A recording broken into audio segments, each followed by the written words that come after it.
welcome back to Coach's Corner. We're going to be talking now with Coach Morrillon, the head coach of the boys cross country as well as the girls cross country. And good afternoon to you, Coach. Good afternoon, Coach. It's good to see you. I know every time I see you, you're just a lot of smiles and a bundle of enthusiasm, and you get these kids fired up and get ready to run.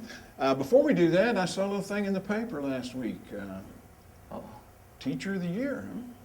Oh, that thing was rigged, I think, Coach. You had your wife at the computer voting over and over. Yeah, we talked about how that thing, to be honest with you, I was pretty flattered just being mentioned in there simply because you have some teachers, and unfortunately you have a lot of teachers on there, and yet you still don't know everybody.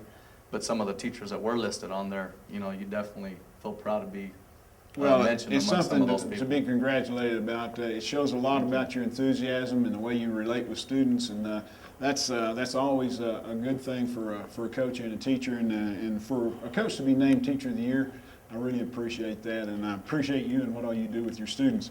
Now let's talk about what you've been doing as far as cross country is concerned. I know you took a big trip way across the state all the way to Rio Rancho and ran in a big meet up there. Oh yeah, definitely huge meet. We ran against 22 of the top 30 teams for both boys and girls, and so it was a great experience for us, especially at that point of the year. At this point of the year, and the neat thing about that is, that's kind of the point of the season where we're training and our kids are a little tired from the mileage. We've been training pretty hard for about 4 weeks at that point, and then so we were still able to compete well. We finished 6th out of the 4A schools with the boys. Our girls were 11th out of the 4A school, or 12th out of the 4A schools in the girls division. So we actually had a nice showing considering, and the neat thing about it is, we're not as fresh as we'd like to be and as fresh as we're going to be when we go to state. And that showed this past weekend when we went up to Rio Rancho and how we competed. So, well, tell us about some of those teams that you ran against. I know there's some traditional powers in cross country from the north. Talk about a few of those. You bet. Of course, every year in, year out, Academy's won 8 out of the last 10 state titles. Los Alamos is number 2, won 2 out of the last 10. But Academy, they're number 5 in the nation this year nationally. They don't have one stud runner that just stands out. Del Norte's actually got the favorite to win state this year. But in 4A, in the nation, Academy has one of the top teams nationally. And they just do a great job of pack running. They might not win 1st or 2nd or even 3rd place individually, but they're going to have the next 7 places right after another. And ultimately that's what it takes to have a successful team, is having guys that can finish as close together at the front. And that's what they have. Of course, Los Alamos, you're able to train at 7,000 feet altitude with hills. That makes a huge difference in how you're going to perform throughout the season. And then, some of the other teams, Del Norte, like we said, they got a nice runner up front, which is favored to win the individual state title. The guy just plain out gets after it, and he did that in track. He was top 3 in all 3 of the distance events. So we knew he'd be a tough runner this year, and sure enough, he's a guy I picked before the season started to be the state champion, and there he is doing his thing. And then there's a lot of teams. We're right there with Del Norte. Belen has a couple of guys up front. And then, of course, Santa Teresa has a couple of guys that run well up front. The state champion in the 2-mile is their front runner. We've put 2 of our guys in front of their number 1 guy this year, both times that we've raced against, or 2 out of the 3 times that we've raced against them. So we're looking forward to seeing what happens at the state meet, simply because the competition is great. But we're not far from competing for a top 3 trophy. Like I've told the kids. The reality is it's just right there. Do you want to grab it bad enough? Do you want to just reach over and grab it? That's how close we are. Or all 3 teams, there's 3, 4, 5, 6. There's 6 teams battling for that 3rd place trophy this year. And, I think it's going to be fun. What about the girls' side? Are there some really powerful teams up there? The girls' teams, it's fun with the girls' side. We've talked about it because they have the preseason rankings that come out early on. And they have all the top 5 teams listed. Well, out of the top 5 teams, only 2 are still in the top 5. Everybody has rotated in the 3, 4, and 5. There's probably been 6 other teams that have rotated at the 3 and 4 and 5 spot. And the fun thing about all that too is with our girls, we just got done running in Ruidoso this past weekend, and we ran our best race of the season by far. And I told our girls, I said it's not out of reach, but it would take everybody running their best race. No doubt at the end of the season, but I wouldn't be surprised if they did something special at the state meet, simply because of the way we've ran here lately. And so I think it's going to be a lot of fun.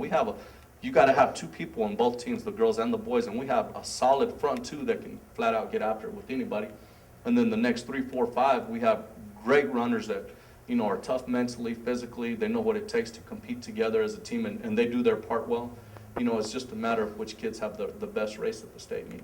Well, you mentioned Ruidoso. After the Rio Rancho meet, you did go to Ruidoso, ran at altitude. Yes, sir. And you beat a couple of those teams that beat you up there in Rio Rancho. Yes, sir. You know, we had a few teams, a couple of teams, you know, on both sides, boys and girls, that beat us at the Rio Rancho meet.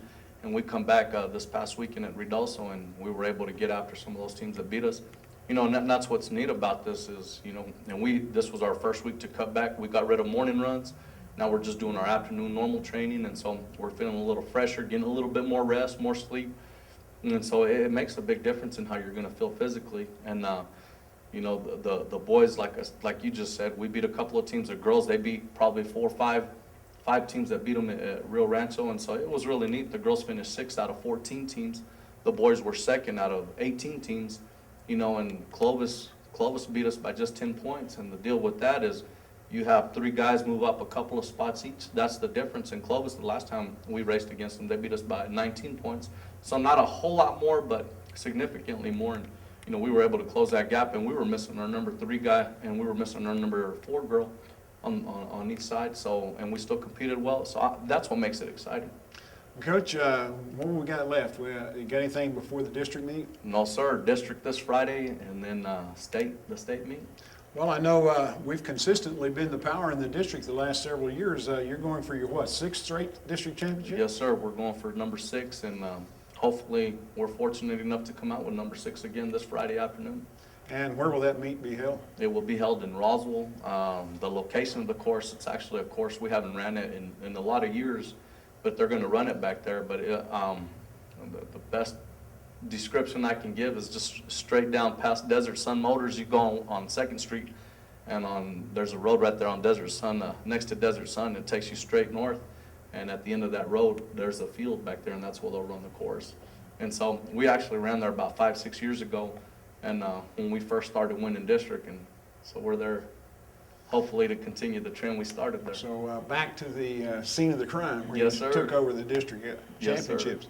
Yes, Well, sir. I know, how does one qualify their team to the state tournament? Well, you got to be one of the top 2 teams in the district, and then individually they take the top 10 individual finishers to the state meeting. So, you know, that's our objective. You know, we want to go out there and, like I tell the kids, let's be selfish. Let's put 7 of our top 10 in the Sure. top. I mean, all 7 of our kids in the top 10, and same thing with girls. And let's go after the main trophy, the district championship.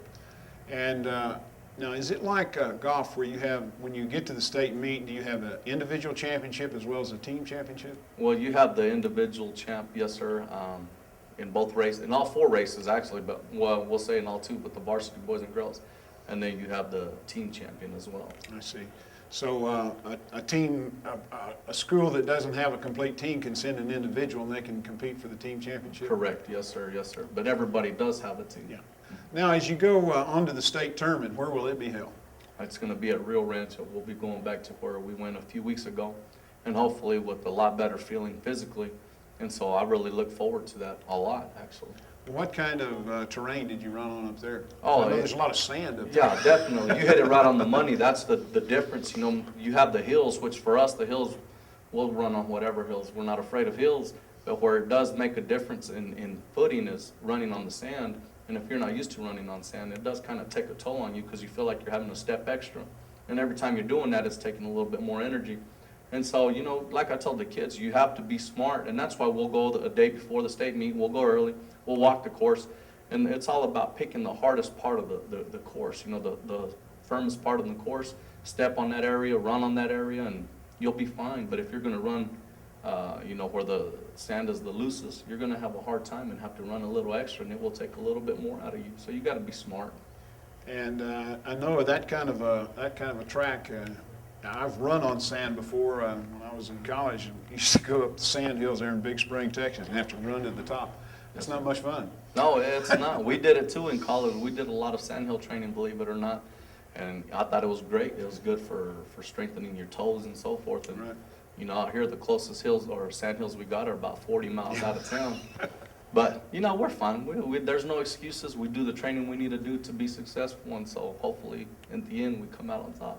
Coach Morrillon, again, thank you for coming in, and again, we appreciate your positive attitude toward the students, and Thank you. and not only your students in class, but your teams, and look forward to picking up that 6th consecutive district tournament here this sir. Friday. Yes, sir. Thank you. All right.